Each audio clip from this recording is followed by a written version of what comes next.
Hi friends, welcome to மலர் வனம். எல்லோரும் எப்படி இருக்கீங்க? நாங்களும் எல்லாருமே ரொம்ப நல்லாயிருக்கோம். ஸோ ஃப்ரைடே இன்றைக்கி காலையில் டைம் பார்த்திங்க அப்படின்னா 6:49 ஆகுதுங்க. இப்போ தான் எந்திரிச்சு அப்படியே ஃப்ரெஷ்அப் ஆகிட்டு உள்ளே வரேன். நிஜமாலுமே இந்த வாரம் ஃபுல்லாக எந்திரிக்கவே முடியலைங்க. காலையில் எந்திரிக்கும் போது அவ்வளோ கஷ்டமாக இருக்குது லீவுக்கு அப்புறம். ஸோ ஒரு வழியாக ஏஞ்சி வந்தாச்சுங்க. ஏஞ்சி வந்துட்டு இப்போ நம்மளோட தண்ணி குடிக்கிற வேலை தான். ஃபஸ்ட்டு வந்து கெட்டில் ஆன் பண்ணிடலாம். கெட்டிலில் வாமாக தண்ணி ஆல்ரெடி இருக்குது. அப்படி வாமாக வச்சிட்டோம் அப்படின்னா நமக்கு வந்து குடிக்கிறதுக்கு வசதியாக இருக்கும். காலையில் எம்டி ஸ்டொமக்கில் தண்ணி குடிக்கிறது உடம்புக்கு அவ்வளோ நல்லதுங்க. ஸோ கண்டிப்பாக ட்ரை பண்ணி பாருங்கள். நிறைய பேர் வந்து எனக்கு காலைல குடிக்க பிடிக்காது அப்படின்னு சொல்லி தான் கேள்விப்பட்டிருக்கேன். ஸோ அதனால் கண்டிப்பாக குடிக்க கொஞ்சம் கொஞ்சமாக சேஞ்ச் பண்ணுங்கள். குட்டி டம்ளரில் ஃபஸ்ட்டு குடிங்க, அதுக்கப்புறமா அப்படியே பெரிய டம்ளர். நான்லாம் 1 லிட்டர் வரைக்கும் குடிப்பேங்க. கொஞ்சம் கேப் விட்டு குடிக்கிறேன். இப்போலாம் முன்னாடிலாம் 1 மணி அப்படியே உட்காந்ததுலேயே வந்து ஒரு லிட்டர் குடிச்சிட்டு தான் எழுந்திரிப்போம். பட் இப்போ வந்து கொஞ்சம் சேஞ்ச் பண்ணியிருக்கோம். ஸோ இன்றைக்கி காலையில் பசங்களுக்கு பிரேக்ஃபாஸ்ட்டுக்கு என்னென்னு பார்த்தீங்க அப்படின்னா வேஃபில் தாங்க. இன்றைக்கி அந்த ஹார்ட் ஷேப் வந்து வாங்கினதுலேருந்து ஹார்ட் ரெண்டுமே இருக்கிறனால கொஞ்சம் ஈஸியாக இருக்குது, டக்குன்னு செஞ்சு முடிச்சிடுற மாதிரி இருக்குது. ஸோ காலைல பிரேக்ஃபாஸ்ட்டுக்கு அது. லஞ்சுக்கு வந்து பார்த்தீங்க அப்படின்னா கபிலனுக்கு வந்து ப்ரெட்டு தாங்க போட போகிறேன். ஸோ அவன் ப்ரெட்டு தான் கேட்டிருந்தான், சாண்ட்விச் மாதிரி. ஸோ அதனால் ப்ரெட்டு போட போகிறேன். ஸோ இதுதான் இன்றைக்கி லஞ்ச் பிரேக்ஃபாஸ்ட் வந்து காலையில். ஸோ இது உங்களுக்கு யாருக்காவது ஒரு ஐடியாவாக இருக்கும் பசங்களுக்கு என்ன கொடுக்கலாம் அப்படின்றதுக்கு. வேஃபில் எப்படி செய்யணும்னு சொல்லிட்டு நான் ஏற்கனவே ஒரு விலாகில் போட்டிருப்பேன். இப்போ நிறைய பேர் புதுசாக வீடியோ பார்க்குறீங்க. ஸோ அவங்களுக்காக சொல்கிறேன். ஸோ இது அப்படியே மீதி ஒன்று அப்படியே போட ஆரம்பிச்சிட்டேன் அப்படின்னா எனக்கு அடுத்தடுத்த வேலைகள் வசதியாக இருக்கும்.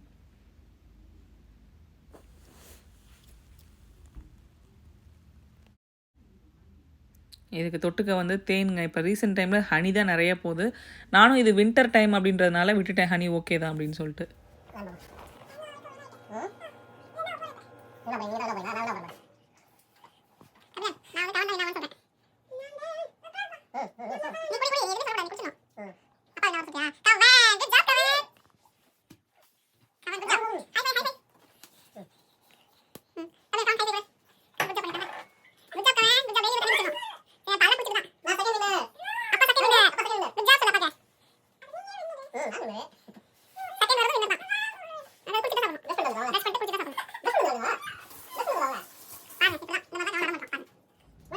எல்லோரும் ஸ்கூலுக்கு போயிட்டாங்க. ஸோ இப்போ எல்லாம் அவங்க வேலையை பார்க்க ஆரம்பிச்சிட்டாங்க. இப்போ இனிமேல் என்னோட பர்சனல் ஒர்க் தான். ஸோ காலையில் நான் தண்ணி குடித்தேன் இல்லையா, அதுக்கப்புறம் வந்து அதே மாதிரி ஒரு கிளாஸ் தண்ணி குடிச்சிருக்கேன். ஸோ இப்போ டைம் பார்த்தீங்க அப்படின்னா 8:39. ஸோ இது வரைக்கும் இதான் பண்ணியிருக்கேன். அடுத்து என்ன பண்ண போகிறேன் அப்படின்னு பார்த்தீங்க அப்படின்னா இன்றைக்கி வந்து தலை குளிக்கணும். ஸோ நான் நாட்டு மருந்து வீடியோவில் கூட சொல்லியிருப்பேன், இந்த எண்ணெய் வந்து தலைக்கு ரொம்ப நல்லது அப்படின்னு சொல்லிட்டு. இப்போ இதுதான் யூஸ் பண்ண போகிறேன். இது பார்த்தீங்க அப்படின்னா இந்த குளிருக்கு இப்படி தான் உறைஞ்சி போய் இப்படி தான் இருக்கும். ஸோ இப்போ இதை வந்து அவனில் வச்சு ஹீட் பண்ணிவிட்டு அதுக்கப்புறம் அப்படியே தலைக்கு தேய்ச்சிட்டு ஒரு 10 மினிட்ஸ் தான், அதுக்கப்புறம் அப்படியே குளிச்சிருவேன் நான். ஸோ இது எண்ணெய் தேய்ச்சி குளிக்கிற கணக்கில் வராது. இங்கே வின்டர் இருக்குது அப்படின்றதுனால எண்ணெய் வந்து அப்படியே ஜெல்லுன்னு வச்சு நம்ம குளிக்க முடியாது. ஸோ அதனால் லைட்டாக எந்த ஆயில் நீங்கள் யூஸ் பண்ணாலும் சரி அப்படி லைட்டாக சூடு பண்ணி தலைக்கு வச்சிங்க அப்படின்னா ரொம்ப நல்லது. சளி பிடிக்கிறது கொஞ்சம் குறையும், அதுக்காக தான். ஸோ இப்போ இதை சூடு பண்ணிட்டு வந்துட்டு பார்க்கலாம். ஸோ இப்போ நம்மளோட எண்ணெய் வந்து நல்லா சூடாகிடுச்சு, நம்ம எடுத்துடலாம். எடுத்துகிட்டு வடிகட்டி சேர்த்துக்கலாம். ஏன்னா அதில் மேலே இருக்கிற அந்த விதை எல்லாமே கண்டிப்பாக வரும். அதனால் அதை எடுத்துகிட்டு திரும்பி அதிலே போட்டோம் அப்படின்னா நமக்கு யூஸ்ஃபுல்லாக இருக்கும். அப்படியே ஒழுக விடாமல் எடுத்துட்டோம் அப்படின்னா தாங்க நெக்ஸ்ட் டைம் அந்த ஜாடி எடுக்கும்போது வழுக்காமல் இருக்கும். அதனால் முடிஞ்ச வரைக்கும் அப்படியே தொடச்சி யூஸ் பண்ணுங்கள். நீங்கள் எடுத்து வைக்கும் போதுமே அதை தொடச்சி எடுத்து வச்சு யூஸ் பண்ணுங்கள். ஸோ நம்மளோட எண்ணெய் இப்போ ரெடி ஆகிடுச்சு. இந்த எண்ணெயோட கலரே இப்படி தான் இருக்கும். வாசனை அல்டிமேட்டாக இருக்குங்க. நல்லா தலையில் வந்து உங்களோட நெகம் படாமல் வச்சு தேய்ச்சிங்க, உங்களோட விரலோட அதை வச்சு தேய்ச்சிங்க அப்படின்னா உண்மையாலுமே சொல்ல நல்ல ரிலாக்ஸாக நீங்கள் ஃபீல் பண்ணலாம். நான் வந்து கிண்டல் பண்ணிகிட்டு இருந்தேன், இருக்கிற 60 அடி கூந்தலுக்கு வீடியோ தேவையா அப்படின்னு சொல்கிறீங்களா அப்படின்னு சொல்லிட்டு. பட் 60 அடியோ 6 அடியோங்க, அதை நமக்கு இருக்கிறது நல்லா இருக்கணும், அவ்வளோதான். அது எவ்வளோ வேணுமோ நம்ம இஷ்டம் தான் அதை நம்ம வச்சுக்கிறதுக்கு. ஸோ குளிச்சுலாம் முடிச்சுட்டு இப்போ சாமி கும்பிட வந்தாச்சுங்க. சாமிக்கு பூ வைக்கிறதுல இருக்கிற சந்தோஷம் சத்தியமாக வேறு எதுலேயுமே கிடைக்காதுங்க. எனக்கு அவ்வளோ பிடிக்கும் சாமிக்கு பூ வைக்கிறதுக்கு. இந்த ஊர் பொறுத்த வரைக்கும் பார்த்தீங்க அப்படின்னா இங்கே பூ கிடைக்கிறது ரொம்ப கஷ்டம். நம்ம இப்போ இருக்கிற இடத்துல கொஞ்சம் டவுன் அந்த மாதிரி ஏரியாஸ் போனோம் அப்படின்னா இந்த மாதிரி ரோஸ் வந்து கிடைக்கும். ஸோ அதனால் இந்த மாதிரி பூ வாங்கிட்டு வந்துட்டு சாமிக்கு பூ வைக்கிறதுல இருக்கிற சந்தோஷம் உண்மையாலுமே சொல்கிறேன். எனக்கு சின்ன வயசுலேருந்தே ரொம்ப பிடிச்ச விஷயம் அப்படின்னா வீட்டில் சாமிக்கு பூ வைக்கிறது எனக்கு அவ்வளோ பிடிக்குங்க. ஸோ சாமிக்கு பூவெல்லாம் வச்சு முடிச்சாச்சுங்க. ரொம்ப ரொம்ப சந்தோஷமாக இருந்துச்சு. அதை நம்ம குளிச்சுட்டு வந்துட்டு ஃப்ரெஷ்ஷாக அப்படியே சாமிக்கு பூ வைக்கும்போது பூ கொஞ்சம் நிறையாவே இருந்ததுனால நான் அப்படியே கொஞ்சம் நிறையா வச்சுட்டேன். எல்லா சாமி ஃபோட்டோவுக்கும் விளக்குக்கு வந்து மேலே வைக்க முடியல அப்படின்றதுனால கீழே வச்சுருக்கேன். சாமி இங்கே இருக்கிற விநாயகருக்கு, கீழே இருக்கிற காமாட்சி அம்மனுக்கு எல்லாத்துக்குமே பூ வச்சுட்டு வந்தேங்க. ஸோ இந்த பூ வந்து வாடிடுச்சு, பட் இருந்தாலும் இருக்கட்டும், அது நெக்ஸ்ட் இயர்க்கு யூஸ் பண்ணிக்கலாம்னு சொல்லி விட்டாச்சு. நம்மளோட பெரிய விநாயகர் இவர் ஹாலில் இருக்கிறது எனக்கு ரொம்ப ரிலீஃபாக இருக்குது.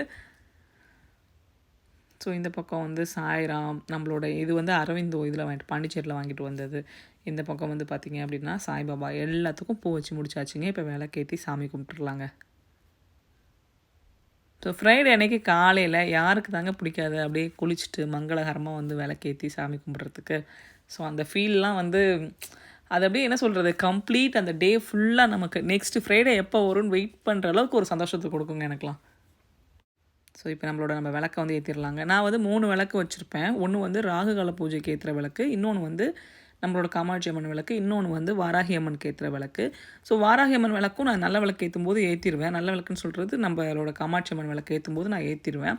பட் இந்த ராகுகால விளக்கு மட்டும் செவ்வாய்க்கிழமையும் வெள்ளிக்கிழமை வந்து 10:30 12, செவ்வாய்க்கிழமை வந்து 3 to 4:30. இங்கே வந்து என்ன சொல்லுவாங்கன்னா 4 to 5ன்னு சொல்லுவாங்க யூஎஸில். பட் அந்த டைமுக்கு நான் ஒரு 4:15 அப்படி ஏற்றுவேன்னு வச்சுக்கோங்களேன். இந்த டைமுக்கு வந்து ஏற்றி முடிப்பேன். ஸோ எனக்கு அது வந்து அந்த ராகு காலத்துக்கு ஏற்றுற விளக்கு வந்து தனியாக வச்சுருப்பேன். ஸோ இந்த மாதிரி எல்லா விளக்குமே ஏற்றிடுவேன் நான். ஏன்னா ராகு கால விளக்கு மட்டும் ராகு காலத்தில் டைமில் ஏற்றுவேன். ஸோ இந்த வார பஞ்சமி வந்து 11ஆம் வருதுங்க. 11ஆம் உங்களுக்கு புதன்கிழமைன்னு நினைக்கிறேன். புதன்கிழமை சாயங்காலமாக நீங்கள் வந்து உங்களுக்கு வந்து பஞ்சமி வந்து நைட்டு ஃபுல்லாக இருக்கிற மாதிரி இருந்துச்சு அப்படின்னா அந்த டே தான் உங்களுக்கு நீங்கள் வந்து செலக்ட் பண்ணிக்கணும். 12ஆம் பஞ்சமி தான். ஆனால் 12ஆம் வந்து இது சாயங்காலம் 7 மணிக்கெலாம் முடியுது. அதனால் முடிஞ்ச வரைக்கும் 11ஆம் சாயங்காலமே கும்பிட்டிங்க அப்படின்னா கரெக்டாக இருக்குங்க. ஸோ இப்போ நம்ம விளக்கு ஏற்றி வச்சுங்க, கற்பூரம் கும்பிட்டுக்கலாம். நிறைய பேர் வாராகி அம்மன் வீடியோஸ் நிறைய பேர் பார்த்துருக்கீங்க. அதுக்காக ஒரு அப்டேட்காக தான் சொன்னேன். ஸோ ஃப்ரைடே இன்றைக்கி சொன்னோம் அப்படின்னா அட்லீஸ்ட் இந்த வீடியோ பார்க்குற யாருக்காவது வந்து பண்ணணும் அப்படின்னா நீங்கள் பண்ணுவீங்கல்ல வீட்டில். ஃபோட்டோ வச்சு தான் கும்பிடணும்னு இல்லைங்க. உங்கள்கிட்ட ஃபோட்டோ வீட்டில் யாரும் வந்து வேணான்னு சொல்கிறாங்க அப்படின்னா நீங்கள் விளக்கு ஏற்றி வச்சு நினச்சி கும்பிடலாம். இப்போ நம்மளோட ஊதுபத்தியை வந்து காட்டிடலாம். ஸோ ஊதுபத்தி காட்டி வச்சுட்டு ஊதுபத்தி ஏற்றி வச்சோன்னாவே போதுங்க, ஹால் ஃபுல்லாக நல்ல மனமாக இருக்கும். அதுவும் நம்ம 2 ஊதுபத்தி தான் ஏற்றி வச்சுருப்போம். அப்படியே அது மைல்டாக நம்ம மூக்கை சுற்றி வந்துகிட்டே இருக்கும். கம்ப்ளீட் ஒரு பாசிட்டிவ் வைப் கொடுத்துட்ருக்கோங்க. ஸோ நான் எப்பவும் சொல்கிற மாதிரி தான் எல்லாரோட லைஃப்பில் இருக்க கஷ்டங்கள் எல்லாமே நீங்கி எல்லாருமே நல்லா இருப்போங்க. ஸோ நல்லா இருப்போம் எல்லாருமே நல்லா இருப்போம். எல்லாரோட லைஃப்லேயும் ஹாப்பினஸ் பொங்கி பொங்கி பொங்கி வழியணும். பொங்கல் வரப்போகுது இல்லையா? உங்களுக்கு பிடிச்ச ஸ்லோகமாக இருக்கலாம், உங்களுக்கு பிடிச்ச பாடல் வரிகளாக இருக்கலாம், எதுவாக இருந்தாலும் சரி அதை நினச்சிட்டு சாமி கும்பிட்டுட்டு வாங்க. உங்களோட வேண்டுதல் எதுவாக இருந்தாலும் அது நடக்கட்டுங்க. அருட்பேராற்றல் கருணையினால் உடல் நலம், நீலாயுள், நிறை செல்வம், உயர் புகழ், மெய்ஞானம் பெற்று ஓங்கி வாழ்க வளமுடன். அருட்பேராற்றல் இரவும் பகலும் எல்லா நேரங்களிலும் எல்லா இடங்களிலும் எல்லா தொழில்களிலும் உறுதுணையாகவும் பாதுகாப்பாகவும் வழிநடத்துவதாகவும் அமையுமாக. இப்போ நம்ம வந்து காலையில் பிரேக்ஃபாஸ்ட் இன்றைக்கி என்னென்னு பார்த்தீங்க அப்படின்னா எனக்கு வந்து ஒரு கொய்யாப்பழம் மட்டும்தான். ஸோ ஃப்ரைடே மட்டும் காலையில் பிரேக்ஃபாஸ்ட்டுக்கு ஃப்ரூட்ஸ் எடுத்துக்கலாம் அப்படின்னு சொல்லி முடிவு பண்ணியிருக்கேங்க. சாமிக்கு வேண்டிட்டு தான் எடுத்திருக்கேன் நான். ஏன்னா இதை நானாக செய்யணும் அப்படின்னு நான் நினச்சேன்னு வச்சுக்கோங்களேன், நான் விட்டுருவேன். ஸோ சாமிக்குன்னு வேண்டிக்கிட்டேன் அப்படின்னா கண்டிப்பாக நான் செஞ்சுருவேன். அதனால் வந்து ஃப்ரைடே மார்னிங் பிரேக்ஃபாஸ்ட் வந்து ஃப்ரூட்ஸ் தான். வாரத்தில் ஒரு நாள் ஃப்ரூட்ஸ் பிரேக்ஃபாஸ்ட் எடுத்துக்கிறது தப்பே கிடையாது. டெய்லி கூட சாப்பிட்லாங்க, யாராவது ஒருத்தவங்க நறுக்கி கொடுத்தாங்க அப்படின்னா. ஸோ அது வேறு விஷயம். பட் கொய்யாப்பழம் வந்து இங்கே ரொம்ப ரேர் தான். இவ்வளோ பெரிய கொய்யாப்பழம் பார்த்தீங்களா, அதனால். லஞ்சு சமைக்க வந்துட்டேங்க. எனக்கும் ஸ்பினாச்சுக்கும் ஒரு ராசிங்க. வாங்கிட்டு வந்தேன்னு வச்சுக்கோங்களேன், சமைக்கவே முடியாது. அந்த எக்ஸ்பைரி டேட் அவன் போட்டிருக்காருல, அதுக்கு மொதல் நாள் இல்லைனா அடுத்த நாள் தான் காலி பண்ணுவேன். அப்படி தான் இருக்கும். என்ன ராசியோ அது ஸ்பினாச்சுக்கும் எனக்கும் தெரில. ஸோ இன்றைக்கி ஸ்பினாச் தான் செய்ய போகிறேன். நாளைக்கு எக்ஸ்பைரி ஆகுது, அதனால் இன்றைக்கி செய்ய போகிறேன். ஸோ லஞ்ச் வேலை தான். சாமி கும்பிட்டு முடிச்சிட்டேங்க. அந்த ஒரு விளக்கு வந்து ஏற்றாமல் இருந்தேன், ராகு காலத்தில் ஏற்றுற விளக்கு. ஸோ அதுவும் இப்போ ராகு காலம் அப்படின்றதுனால அதையும் ஏற்றி முடிச்சாச்சு. ஸோ அவங்க வந்து தம்பியை கூப்பிட போயிட்டாங்க. அவங்க வரத்துக்குள்ளார இது மட்டும் பண்ணணும். ஏன்னா ரைஸ் மற்றது எல்லாமே இருக்குது. ஸோ அதனால் இந்த வேலையை மட்டும் முடிச்சிட்டேன் அப்படின்னா இன்றைக்கி சமையல் வேலை முடிஞ்சிச்சு. ஒரு முக்கியமான டிப்புங்க, கீரை நீங்கள் கூட்டு வச்சாலும் சரி, கீரை குழம்பு வச்சாலும் சரி, எது பண்ணாலும் சரி, அதுக்கு நீங்கள் கடுகு போட்டு தாளிக்கிறத விட ஜீரகம் போட்டு தாளிச்சிங்க அப்படின்னா கீரையில் இருக்க முழு சத்தும் நம்ம உடம்புக்கு கிடைக்குங்க. அதனால் முடிஞ்ச வரைக்கும் ஜீரகம் போட்டு தாளித்து பழகுங்க. கீரை செய்யும்போது டேஸ்ட் பண்ணி பாருங்கள், உங்களுக்கு கண்டிப்பாக அது டிஃப்ரென்ஸ் இருக்கும், ஹெல்த்துக்கும் நல்லது.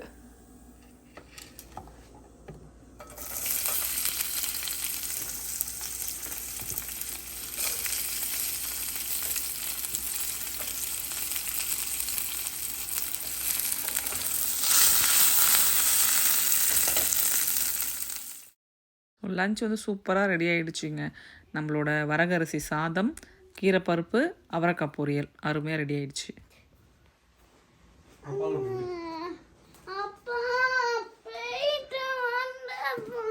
போயிட்டு வந்து வடை சாப்பிடலாமா? வடை சொல்லி போகிறேன்.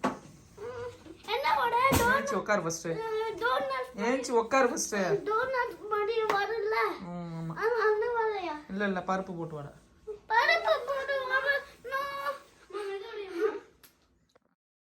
வாழைப்பூ வந்து எடுத்துக்கலாங்க. வாழைப்பூ இங்கே ஃப்ரெஷ்ஷாக கிடைக்கிறது ரொம்ப கஷ்டமாக இருக்குங்க. எப்படினாலுமே உள்ளே வந்து காஞ்சி போயிடுது. அதேமாதிரி கடையிலேருந்து வாங்கிட்டு வந்தீங்க அப்படின்னாலும் அடுத்த நாளே செஞ்சிங்கன்னா தான் சரி வரும். இல்லை அப்படின்னா கலர் மாறி போயிட்டு வேஸ்ட் ஆகிடுதுங்க.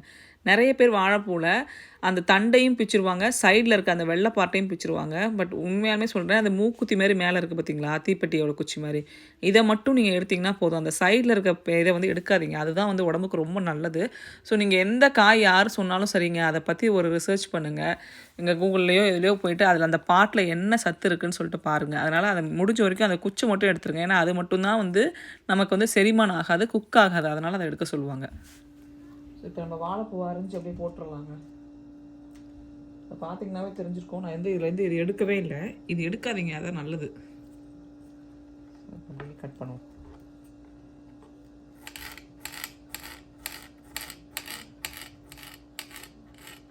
இந்த அளவுக்கு பொடியாக கட் பண்ணிக்கிட்டிங்கன்னா தான் உங்களுக்கு வடை சாப்பிடும்போது வந்து வாயில் வந்து இது வந்து கடி படணும். அப்போ தான் வாழைப்பூ வடை வந்து டேஸ்ட்டாக இருக்கும். ஸோ இதே மாதிரி எல்லாத்தையுமே வந்து நறுக்கி நம்ம சேர்த்துக்குவோம்.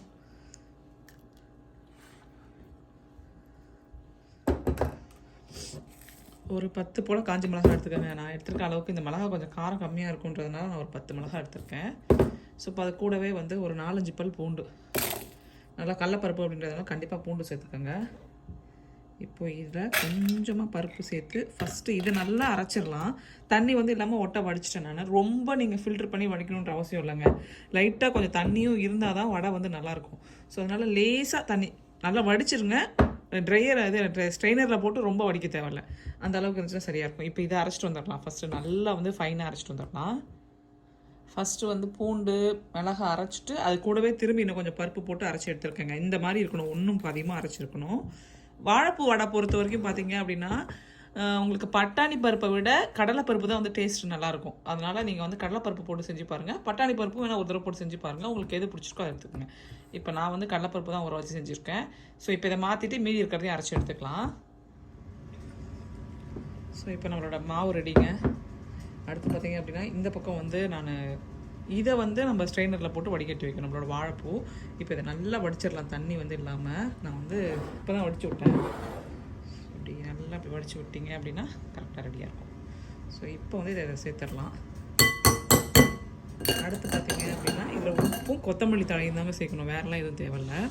கொத்தமல்லி தழை உங்களுக்கு நிறைய பிடிக்கும் அப்படின்னா நீங்கள் நிறைய போட்டுக்கலாம். ஏன்னா வாழைப்பூவில் வந்து ஒரு துவர்ப்பு இருக்கும்னு சொல்லுவாங்க. ஸோ இந்த கொத்தமல்லி தழை வந்து அந்த துவர்ப்பை எடுத்துரும். அதனால் நான் நல்லா ஒரு கைப்பிடி அளவுக்கு போட்டிருக்கேன். ஸோ இப்போ உப்பு சேர்த்துடலாம். அவ்வளோதான். இப்போ இது வந்து நல்லா பிசைஞ்சு எடுத்துட்டோம் அப்படின்னா சூப்பராக ரெடி ஆகிடும். நல்லா வந்து மாவோடு நல்லா மிக்ஸ் ஆகணும். ஏன்னா அது அந்த வாழைப்பூ வந்து ஒரே வடையில் வர மாதிரி இருக்கக்கூடாது. நல்லா கலந்து எடுத்துக்கிட்டிங்கன்னா வாழைப்பூ வடை ரெடி. ஸோ அவ்வளோதாங்க, நல்லா கலந்தாச்சு, வடை போட வந்தாச்சு. இந்த வடை பொறுத்த வரைக்கும் பார்த்தீங்க அப்படின்னா நீங்கள் வடை தட்டி போடும்போது ஆயில் சூடாக இருக்கணுங்க. அதுக்கப்புறம் ஃப்ளேமை வந்து நல்லாவே குறைச்சிருங்க. நல்லா குறைச்சிட்டு அந்த சூட்டில் அது வேகணுங்க. அந்தளவுக்கு கரெக்டாக இருக்கணும். ஏன்னா இது அதுக்கப்புறம் சூட்லேயே வெந்துச்சு அப்படின்னா மேலே மட்டும் செவந்துடும், உள்ளே வந்து வேகாது. இந்த வடை எப்படி இருக்கணும் அப்படின்னா மேலே கிறிஸ்பாக இருக்கணும், உள்ளே கொஞ்சம் சாஃப்டாக இருக்கணும். அப்படி இருந்துச்சு அப்படின்னா நீங்கள் பர்ஃபெக்டாக வடை போட்டிருக்கீங்கன்னு அர்த்தம். ஸோ நல்லா ஒரு உருட்டிட்டு அப்படியே ஒரு தட்டு லைட்டாக போட்டுருங்க. 1-2 லேசாக பிரிஞ்சு வருங்க. ஏன்னா வாழைப்பூ வந்து சிலது வந்து ஒட்டாமல் இருக்கும். அதனால் 1-2 லேசாக பிரிஞ்சு வரலாம். மொத்தமாக பிரிஞ்சிருச்சு அப்படின்னா உங்களோட வடை வந்து சரியாக ஊறலை, இல்லை அப்படின்னா நீங்கள் நல்லா அழுத்தி பிடிக்கலைன்னு அந்த மாதிரி ஏதாவது ஒரு பிரச்சனை இருக்கும், சரி பண்ணிக்கோங்க. ஸோ நம்மளோட வடை சூப்பராக ஆசமாக ரெடி ஆகிடுச்சிங்க. வடை சூப்பராக ரெடி ஆகிடுச்சு. அந்த பக்கம் சைடில் பார்த்தீங்க அப்படின்னா பிளாக் காஃபி வந்து போட்டுட்ருக்கேன். ஸோ பிளாக் காஃபி கூட இந்த வடை அல்டிமேட் காம்பினேஷன் சூப்பராக இருக்குங்க. ஸோ இதுதான் எங்களோட ஈவினிங் ஸ்நாக் இன்றைக்கி. இதுக்கப்புறம் பார்த்தீங்க அப்படின்னா ஆயிலில் பொரிச்ச எந்த ஐட்டம் ஈவினிங்கில் சாப்பிட்டாலும் சரி, அதுக்கப்புறம் நாங்கள் ரசம் சாதத்தோடு முடிச்சிடுவோம். லைட்டாக சாப்பாடு, ரசம் நிறையா ஊற்றி குடிச்சிடுவோம். ஸோ இதுதான் எங்களோட டின்னராக இருக்குங்க. வடை நல்லா அருமையாக மொறுன்னு சூப்பராக ரெடி ஆகிடுச்சு. வீட்டில் எல்லாருக்குமே ரொம்ப பிடிச்சிருந்துச்சு. ஸோ அவ்வளோதாங்க. நான் இந்த வீடியோ இதோட முடிச்சுக்கிறேன். இந்த வீடியோ உங்களுக்கு பிடிச்சிருந்துச்சு அப்படின்னா கண்டிப்பாக நம்ம சேனலை மறக்காமல் சப்ஸ்கிரைப் பண்ணிக்கோங்க. அடுத்து உங்களுக்கு என்ன மாதிரி வீடியோஸ் வேணும் அப்படின்றத மறக்காமல் கீழே கமெண்ட் செக்ஷனில் சொல்லுங்கள். ஃப்ரைடே ஃபீல் ஹாப்பி வீக்கெண்ட் உங்கள் எல்லாருக்கும் ஹாப்பி வீக்கெண்டாக அமையட்டுங்க. தேங்க்ஸ் ஃபார் வாட்சிங்.